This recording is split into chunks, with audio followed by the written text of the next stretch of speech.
इंसान बड़ा परेशान है। हमने बहुत क्रांतिकारी रूप से रिफॉर्म की दिशा में कदम उठाए। मित्र, हमारे देश में रिफॉर्म की चर्चा हो रही है, लेकिन वो रिफॉर्म का दायरा रुपये पैसों से ज्यादा जुड़ा हुआ है। उस रिफॉर्म का दायरा बड़े बड़े उद्योगों को प्रोत्साहन देने की दिशा में ज्यादा जुड़ा हुआ है।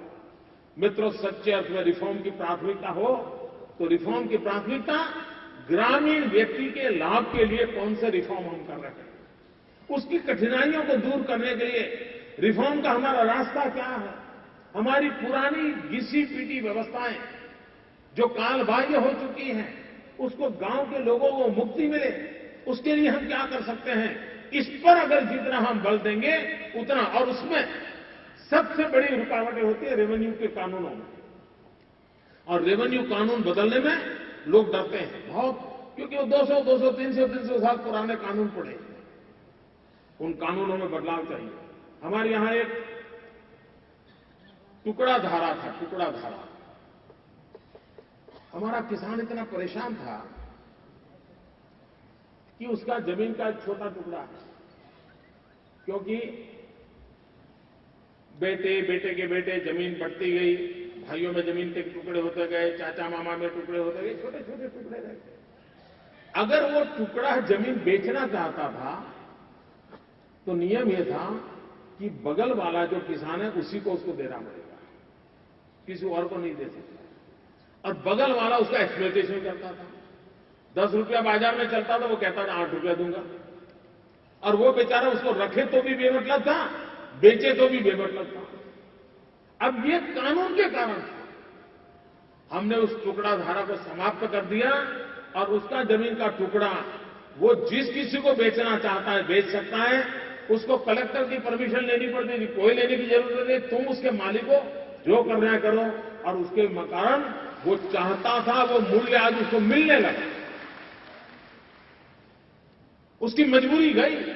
मित्र, पहले हमारे यहां कानून था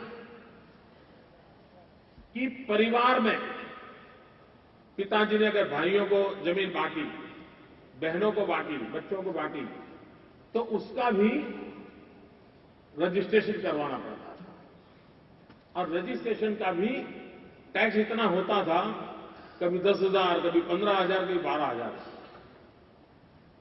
तो फिर वो किसान सोचता था चलो भी अपन तो भाई बहन हैं, चिट्ठी लिख देते हैं। वो सिर्फ चिट्ठी लिख देते थे, कोई कानूनी कार्यवाही नहीं करते थे। और बाद में 20 साल 25 साल के बाद उनके परिवार में कोई तनाव पैदा होता था तो मामला कोर्ट कचहरी का बनता था, उस कागज को कोई मानता नहीं था। किया क्यों? तो 10-15 हजार रुपया बचाने के लालच में कर दिया, भाई भाई के प्रति भरोसे के कारण कर दिया। वक्त बदलता गया मित्र, उसके कारण इतने परिवारों में कोर्ट कचहरी का टकराव पैदा हो गया। परिवार की पूरी शक्ति वकीलों को फी देने में जा रही है। हमने कानून बदल दिया।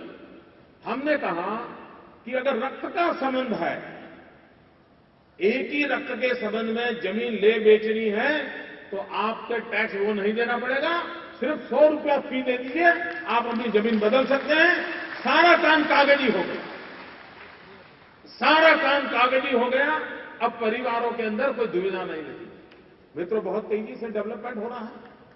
डेवलपमेंट के कारण जमीन लेनी पड़ती है। रोड्स बनाने हैं जमीन चाहिए, अस्पताल बनाना है जमीन चाहिए, स्कूल बनाना है जमीन चाहिए, लोगों को घर बनाना है जमीन चाहिए। लेकिन कभी कभी जमीन सरकार एक्वायर करती है तो एकाध परिवार ऐसा होता है उसकी सारी जमीन चली जाती है।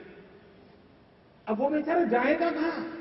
जिस किसान की 5 एकड़ भूमि हो और 5 एकड़ भूमि किसी प्रोजेक्ट में चली जाएगी तो वो क्या करेगा? हमने निर्णय किया कि जिस दिन उसकी जमीन लेंगे उसी दिन उसका किसान होने का हक का एक एक्स्ट्रा पत्र उसको मिले, भले उसके पास जमीन नहीं है लेकिन किसान होने का उसका हक जारी रहेगा। और 2 साल के भीतर भीतर नजदीक में वह कहीं पर भी अगर वो जमीन ले लेता है तो आजीवन किसान के रूप में परिवर्तन होगा। किसान के उसके हक कोई छीन नहीं सकता, ये व्यवस्था है। और उसके कारण आज हमारे किसानों को पैसा भी मिल रहा है, किसान होने का हक भी चालू रहता है, और कहीं न कहीं सस्ती जमीन लेकर के पहले अगर 5 एकड़ भूमि है तो आज वो 15 एकड़ भूमि का मालिक बनता चला जा रहा है। अगर सरकार सामान्य मानवीय की आवश्यकताओं की पूर्ति के विशेष करके जमीन के कानून, इन जमीन के कानूनों को जितना सरलीकरण हम करें, जितना तेजी से हम रिफॉर्म करें, हमारे किसानों को जितने संकटों से मुक्त कराएं, गांव के काफी झगड़े मुक्त हो जाएं।